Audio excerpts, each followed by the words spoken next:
অনেক দিন পর আবার এলাম দুপুরে খাওয়ার।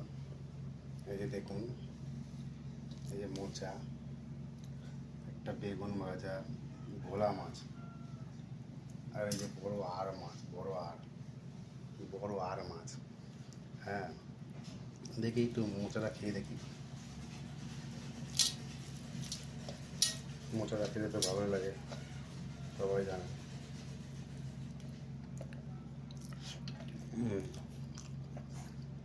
এই জ্বালা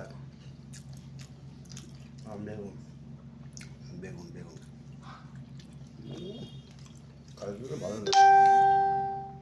দেখে একটু ভোলা মাছ খেয়ে দেখি কেমন লাগে। ভোলা মাছ, ভোলা দুপুরে খাবার, গরিবের খাবার কী বলবো, যা দুটো তাই খাই, জানেন তো। এই একটু বড় আর মাছ,